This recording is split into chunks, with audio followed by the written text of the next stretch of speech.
When I was in 8th grade, both of my parents had to travel a lot for work, so I was home alone a lot. And we lived in this really rural area in New England. Our house was at the end of this 3-mile-long, winding dirt road, surrounded by thick woods. My parents didn't like me having people over when they weren't there, so the only person who ever came to our house in the afternoons was the UPS guy. And his name was Randy, and he was really nice. We'd always chat for a bit. It was just nice to have someone to talk to after school when my parents weren't around. One day, Randy came by and dropped off some packages. But before he left, he asked me if I was expecting a house guest. I said no. Why? He said he saw a woman about halfway up our road walking, and she asked him if he was headed to our house, and when Randy said he was, she asked him for a ride. He told the lady that it was UPS company policy that he couldn't let anyone in the truck. Randy could tell that I was creeped out, so he said he would drive back down the road to check if she was still there walking. He said he would come back and let me know whether he saw her or not. So while Randy was checking, I started opening the 2 packages he had brought. One package was a sweater I'd ordered. The other package was one I wasn't expecting in one of those big yellow envelopes. It didn't have a return address, but it was addressed specifically to me. When I opened it, I was petrified. When Randy came back, I was sitting down, completely freaked out. I just opened an envelope addressed to me that had no return address. In it were hair clippings that matched my hair perfectly, an old pink sock that I had been looking for because normally I'm really anal about matching socks, and for months I couldn't find the match. Until now. Scariest of all was a picture of feet. The photo looked like it had been taken at night with a phone and the flash on. And the reason it freaked me out so much is because I recognized the feet. They were my feet. The blankets around the feet were from my bed. And the nail polish was the exact same shade of blue I had been wearing a month earlier. When Randy got out of his car and saw my face, he asked me what was wrong. I must have been as white as a ghost, and I showed him the contents of the package he had just delivered. Randy's face dropped too. I could tell he was just as freaked out. I started having a panic attack and hyperventilating.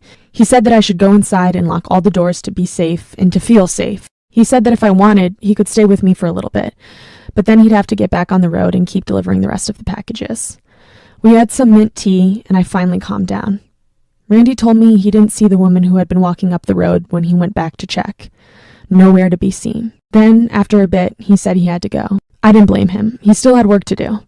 Randy told me that it was probably nothing. It could have just been one of my friends pranking me, and I would find out about it at school the next day. Although I didn't think any of my friends would do such a cruel prank. I watched Randy's truck drive away. I locked all my doors as soon as his taillights disappeared into the darkness. When my parents got home a few days later, I told them what had happened. They both freaked out and asked me why I didn't call the police, and I told them it was because Randy had told me not to. They asked who Randy was, and I said the UPS guy. I didn't want to tell them about the part where Randy came inside because I felt like they would freak out even more. We went to the police station, and the police told us that they were going to investigate it, that it looked like a classic stalker case. Yeah, no shit, my mom said. We changed the locks to all our doors and made sure the windows in the house were locked at all times after that. My parents canceled all their business trips for the next 2 months because they didn't want me home alone. I didn't receive any sketchy mail after that, though. Randy still came by and delivered stuff pretty regularly. One day he asked me if I had gotten any more creepy mail, and I told him no, and he looked genuinely relieved. I was grateful for Randy. He was so kind and genuine, and I felt like he would actually protect me in case anything bad happened. I asked him if he had seen the woman, or anyone, walking down the road since that one woman he saw. He paused and then sighed. He said, "Yeah, I actually did see her again a few days ago, on your road. I didn't want to tell you because I know you've been dealing with a lot of stuff, and to be honest, I'm not even really sure it's related," he said. I told him that I wasn't sure it was relevant either. It could just be a nice lady going for a walk, getting some fresh air. Eventually, after a few months, my parents started to relax and get more comfortable. I still hadn't received any more stalker mail, and they didn't know about the walking lady that Randy had told me about. I had never mentioned it to them. They both had to go on a 7-day business trip at the same time in March. But they weren't totally comfortable yet, so for the first time since I was in 5th grade, they hired a babysitter. Jackie Ward was her name. She lived in town and was nice enough, and honestly, I was still pretty spooked, so I was happy to have Jackie around. I had been having trouble sleeping, and whenever I heard a noise in the house, I would wake up. I also slept with a knife next to my bed. I felt kind of crazy, but it did make me feel safer. One day after school, Jackie asked me if anyone else lived on the road. I asked why. She said she had seen a black-haired lady, really pale looking, not wearing a jacket, even though it was still March and really cold out. Jackie said that when she drove by, the woman glared at her, like she was driving too fast or something, even though she was going really slow. I told Jackie that no one else lived on the road. The only thing at the end of the road was our house, so if she was walking for any purpose other than exercise, she was coming to us. Jackie shivered, like she had gotten the chills, and went to the front door and locked it. She then checked every door in the house to make sure it was locked.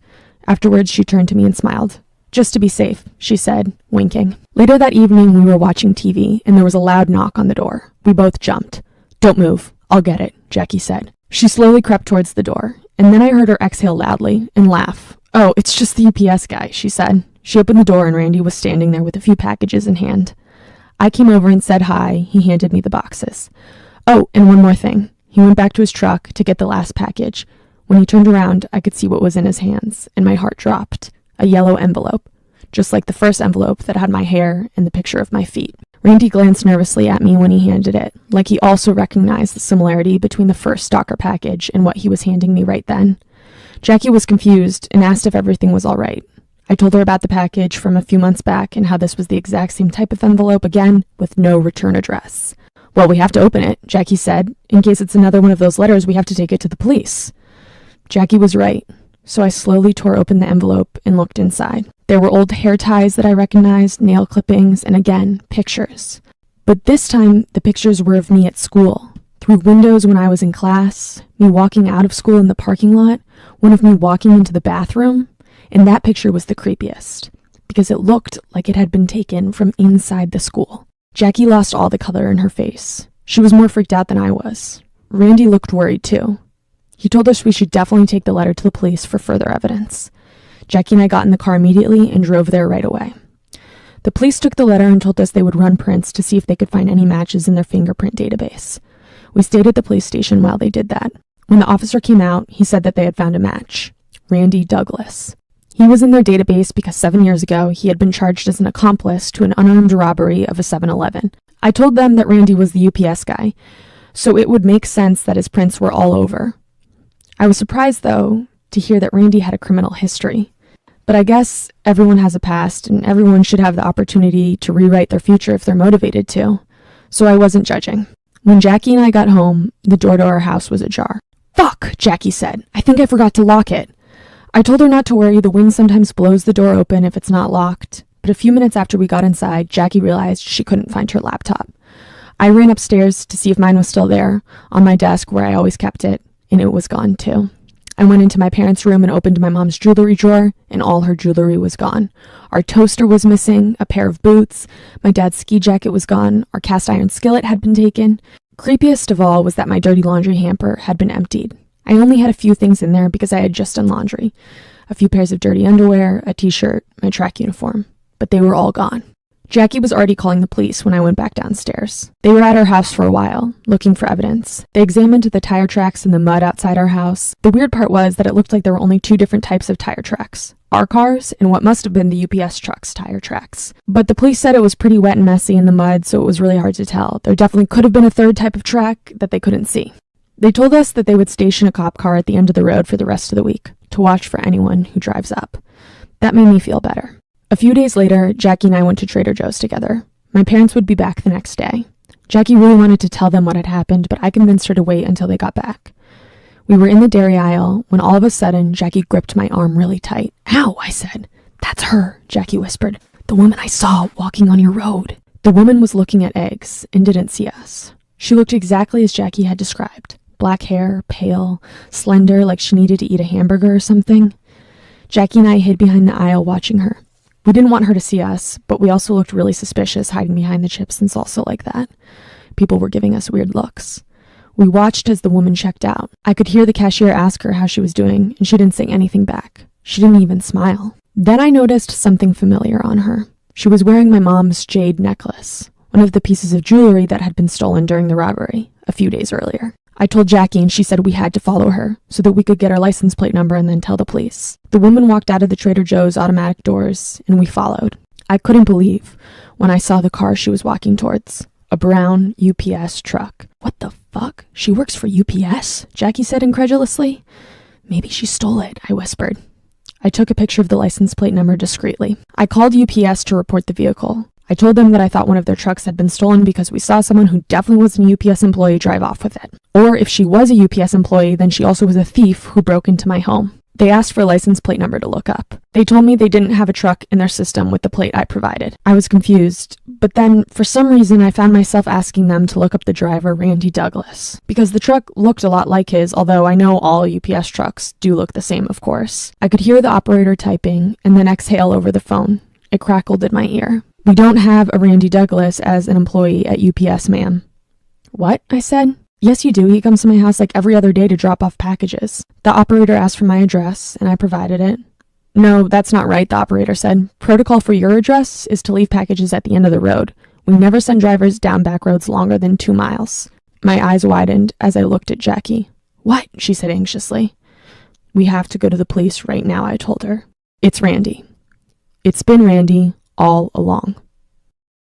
Last year, I went to this fancy fundraiser event at a museum with my friend. I get all done up for the event. I'm wearing a gown, and I'm thinking maybe I'm gonna meet some beautiful museum-going, art-appreciating man. So I get to the event with my friend, and I'm feeling cute. I'm mingling, taking advantage of the free champagne, and this very young, fine gentleman approaches me. We chat for like 10 minutes. He tells me his name is Greg. I happen to mention where I work, but we don't exchange numbers. He's very charming, though. I'm like, okay, I hope I see that person again. Anyway, the night carries on. 30 minutes later, another guy approaches me. He also tells me his name is Greg, but this Greg is not as cute. And he's also incredibly boring. We don't have any sort of spark. We talk for like 5 minutes. During those 5 minutes, he happens to mention to me that he doesn't believe in climate change. I'm like, okay, Greg, buddy, pal, sport, I gotta go. But also during our conversation, he asks me where I work and I tell him. So I've met 2 men at this point and they're both Gregs. On Monday, I'm at work and our office secretary tells me that a man named Greg left a message for me on the main line, but I have no idea which Greg it is. In the voicemail, he leaves his number and tells me to call him back. And from his voice, I really can't tell which Greg it is. So I call back. He's like, "I'm so excited you called back." He asks if I want to come to his friend's birthday party with him on Friday. It's at a bar at Fenway Park in Boston, and he says it will be super fun. I'm thinking, okay, there's a 50% chance it's the love of my life on the other line, but there's also a 50% chance I'm about to say yes to a date to a man who doesn't believe in climate change, so.